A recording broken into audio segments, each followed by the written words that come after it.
बिस्मिल्लाहिर्रहमानिर्रहीम। Second biology chapter number 22 के अंदर वेरिएशन इन जेनेटिक्स के अंदर आज हम कलर ब्लाइंडनेस के बारे में बात करें जो कि एक्स लिंक्ड रिसेसिव ट्रेट है।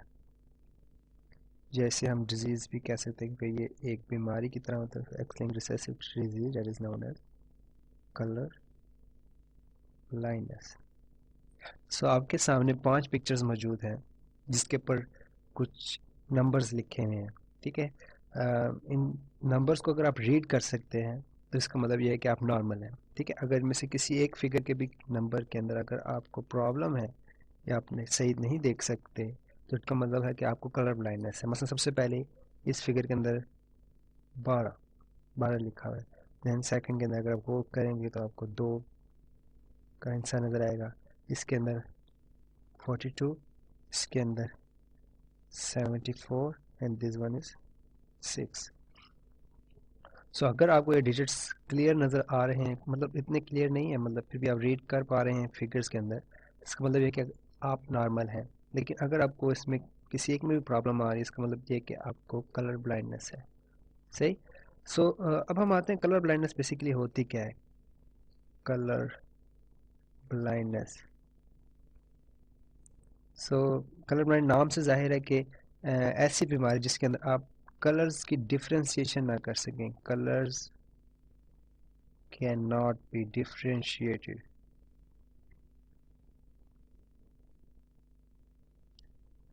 ठीक है, यानी आप कलर्स को अलग-अलग ना देख सकें। अगर जिस तरह फिगर्स के अंदर मुख्तलिफ कलर्स के साथ उन्होंने डायग्राम बनाई हुई है, अगर आपको ये बीच में कलर्स के हिसाब से नंबर्स नहीं नज़र आ रहे इसका मतलब है कि आपको कलर ब्लाइंडनेस है।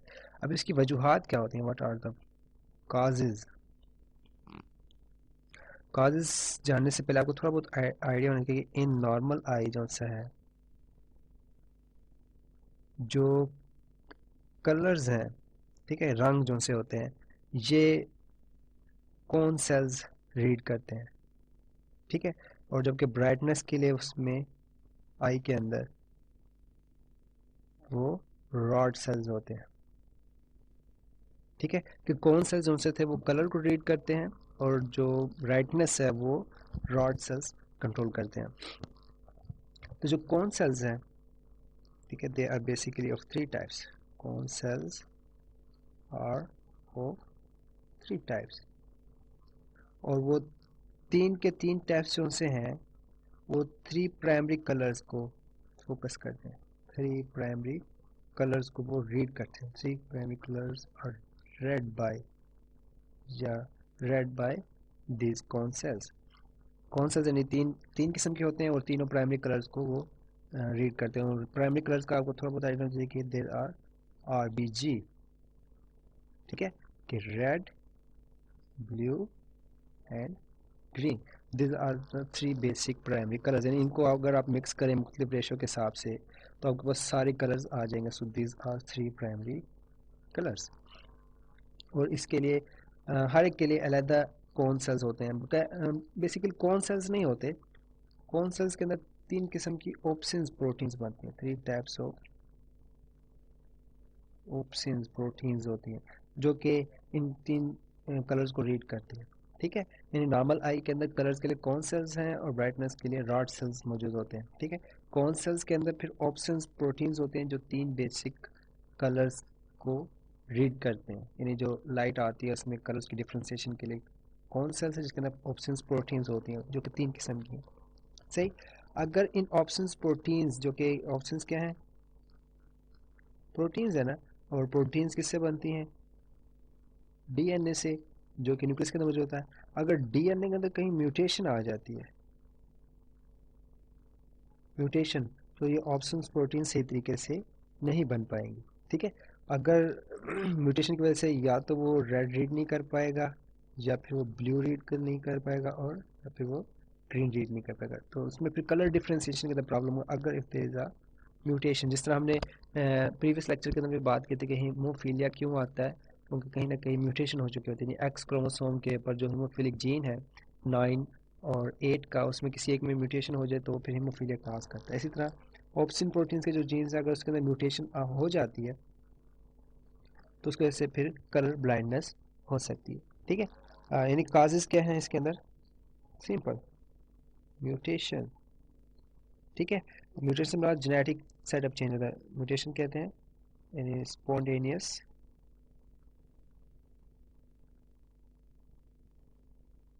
चेंज इन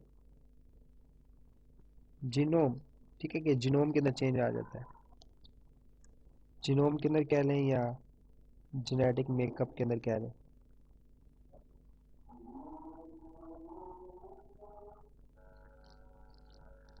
सही, तो spontaneous change in genetic makeup जिसे हम म्यूटेशन कहेंगे। म्यूटेशन के बाद जो कलर ब्लाइंडनेस है वो दो किस्म की हो सकती है। कलर ब्लाइंडनेस दो किस्म की है, एक है कि डायक्रोमेट। ठीक है, कि डायक्रोमेट कलर ब्लाइंडनेस जिसके अंदर टू कलर्स जो से वो नज़र आ सकते हैं, two colours can be differentiate. ठीक है, कि जो पेशेंट है वो दो कलर्स देख सकता है, या तो वो ब्लू ग्रीन देखेगा या फिर रेड ब्लू देखेगा या फिर रेड ग्रीन देखेगा। सही, और एक मोनोक्रोमैट भी है, second type of colour blindness जिसे हम मोनोक्रोमैट कहेंगे, जिसके अंदर वो सिंगल कलर सीन होगा। ठीक है, तो उसे सिर्फ एक कलर दिखाई दे सकेगा। ठीक है, जिसको वो डिफ्रेंशिएट कर सकेगा, जबकि उसमें ब्लू ग्रीन या फिर रेड ब्लू और या फिर रेड ग्रीन नज़र नहीं आएगा, सिर्फ एक कलर रेड ब्लू ग्रीन में से कोई एक कलर नज़र आएगा। तो डाइक्रोमेट और मोनोक्रोमेट। फिर डाइक्रोमेट्स की फर्दर जो सी है वो आगे क्लासिफिकेशन है, दीज आर द डाइक्रोमेट्स। ठीक है, कि मतलब सबसे पहले नॉर्मल है जिसके अंदर सारे कलर उसको विजिबल हैं। फिर प्रोटेन है, प्रोटेन के अंदर आप देखें तो रेड कलर उसमें मिसिंग है, इसमें रेड कलर मिसिंग है। सही, फिर ड्यूट्रेन है, इसके अंदर जो सा है वो ग्रीन कलर आपको नहीं नजर आएगा, ग्रीन कलर इज मिसिंग। फिर ट्राइटेन है, इसके अंदर रेड और ग्रीन है लेकिन ब्लू कलर जो सा है वो मिसिंग हो। सही है, एक अंदर जो प्रोटीन है रेड कलर मिस करते हैं, यानी रेड कलर की डिफ्रेंसिएशन नहीं कर सकते, ग्रीन में जो सा है वो सॉरी ड्यूट्रेन के अंदर ग्रीन कलर की डिफ्रेंसिएशन नहीं हो पाती, और ब्लू के अंदर ट्राइटेन के अंदर जो है, यानी इसे जो बीमारी होगी उसे प्रोटेनोपिया कहेंगे, ड्यूट्रेनोपिया ट्राइटेनेपिया होगा। ठीक है, ट्राइटेन वो पर्सन है जो ब्लू को डिफ्रेंशिएट नहीं कर पा रहा, इस तरह ड्यूट्रेन वो है जो ग्रीन को डिफ्रेंशिएट नहीं कर पा रहा, और प्रोटीन रेड को डिफ्रेंशिएट नहीं कर पा रहा। ठीक है, और डाइक्रोमेट्स भी एक्स लिंक्ड रिसेसिव ट्रेट्स होते हैं, और जो मोनोक्रोमेट्स हैं वो भी एक्स लिंक्ड रिसेसिव ट्रेट्स होते हैं। अच्छा, अब इनका जो पैटर्न ऑफ इनहेरिटेंस है, पैटर्न ऑफ इनहेरिटेंस होता है वो सेम लाइक हीमोफीलिया, यानी एक्स लिंक्ड रिसेसिव। इसका मतलब ये है कि जिस तरह हीमोफीलिया नाना से पोते में आता था, ठीक है, यानी उसमें जैसे मदर थी वो कैरियर के तौर पे एक्ट करती है, उसी तरह यहाँ पे भी होगा, सेम है। यानी इसमें हम देखें पैटर्न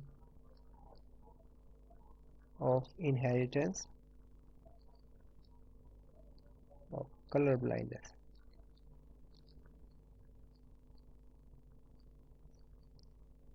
ये भी जिग जैग मैनर होता है, जिस तरह लास्ट टाइम हमने जिग जैग मैनर पढ़ा था, उसी तरह यानी नाना से अम्मी में जाएगा और अम्मी से पोते में आएगा।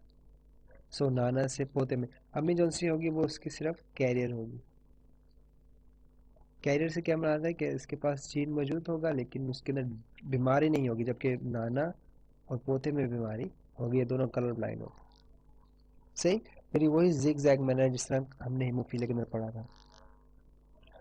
ठीक है, यानी अगर हम इसके दोबारा क्रॉस बनाएं तो for example X capital C normal के लिए है और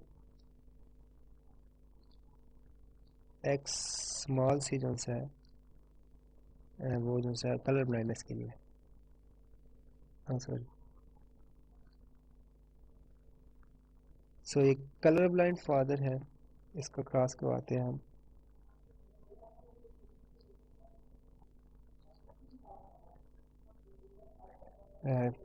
ये कलर ब्लाइंड फादर है, कलर ब्लाइंड ग्रैंड फादर कहना, ठीक है, और ये नॉर्मल ग्रैंड मदर है।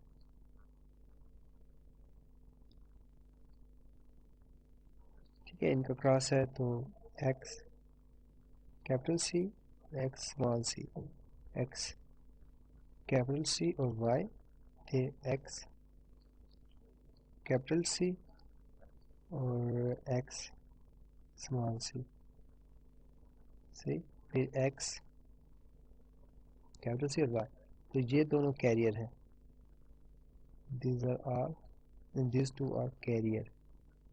ठीक है, अगर इनका फर्दर क्रॉस होता है किसी के साथ, एक्स कैपिटल सी और एक्स स्मॉल सी का किसी मेल के साथ, क्या लें, नॉर्मल मेल है उसके साथ, तो एक्स कैपिटल सी आ जाएगा, सही, X capital C small C, sorry small C, then X capital C Y जो कि नॉर्मल मेल होगा, और लास्ट के अंदर एक्स स्मॉल सी और वाई, इसमें कलर ब्लाइंडनेस होगी, सही। इस तरह का केस होगा कि ये नाना है, यानी कलर ब्लाइंड ग्रैंड फादर, फिर जिसमें कैरियर मदर प्रोड्यूस की, फिर कैरियर से कलर ब्लाइंड ग्रैंड सन आ रहा है उसका। ठीक है, तो इस तरह का जिगजैग मैनर है जो कि सेम एज हीमोफीलिया के अंदर भी हमने स्टडी किया था, सही है, जिगजैग मैनर, यानी ये नाना से पहले अम्मी में जाएगा जो जीन है कलर ब्लाइंडनेस का एज अ कैरियर, फिर अम्मी उस जीन को जो है वो पोते में ट्रांसफर करेगी। अच्छा, इसी तरह की एक और बीमारी है जिसे हम सेक्स रिलेटेड है, जिसे हम TFM कहते हैं, ठीक है, या testicular feminisation syndrome, testicular feminisation syndrome. Basically इसका भी क्या होता है कि एक, यानी नॉर्मल जो जीनोटाइप होती है, जीनोटाइप उसके पास मेल की है, ठीक है, लेकिन जो फिनोटाइप है वो फीमेल की आती है, ठीक है, पर्सन, ऐसा आदमी कह लें कि जिसका जीनोटाइप मेल है और फिनोटाइप फीमेल है, यानी जो जेनेटिक मेकअप है वो XY है, लेकिन जो फिनोटाइप है वो फीमेल है, मतलब उसमें ब्रेस्ट की डेवलपमेंट आ जाएगी, सही है, ब्रेस्ट के अलावा उसमें वजाइना होगा, लेकिन ब्लाइंड वजाइना होगा, सही है, और साथ साथ टेस्टिस होंगे, टेस्टिस जो कि इनसाइड होंगे, इन एब्डोमेन के, इन एब्डोमेन, ठीक है, कि जो टेस्टिस हैं वो एब्डोमेन के अंदर मौजूद होंगे, ब्रेस्ट होगा, वजाइना, टेस्टिस, और जो सारे फिनोटाइप उसकी फीमेल की तरह आएगी, लेकिन जो उसका जीनोटाइप होगा मेल। वजह क्या होती है कि जो एक्स क्रोमोसोम है इसके अंदर एक TFM जीन, TFM जो है वो जीन होता है, सही, टेस्टिकुलर फेमिनाइजेशन जीन जिसे हम कहते हैं, टेस्टिकुलर फेमिनाइजेशन सिंड्रोम का जीन जो मौजूद होता है, सही। TFM जीन जो है ये एक्टिवेट हो जाता है, इट इज़ एक्टिवेट।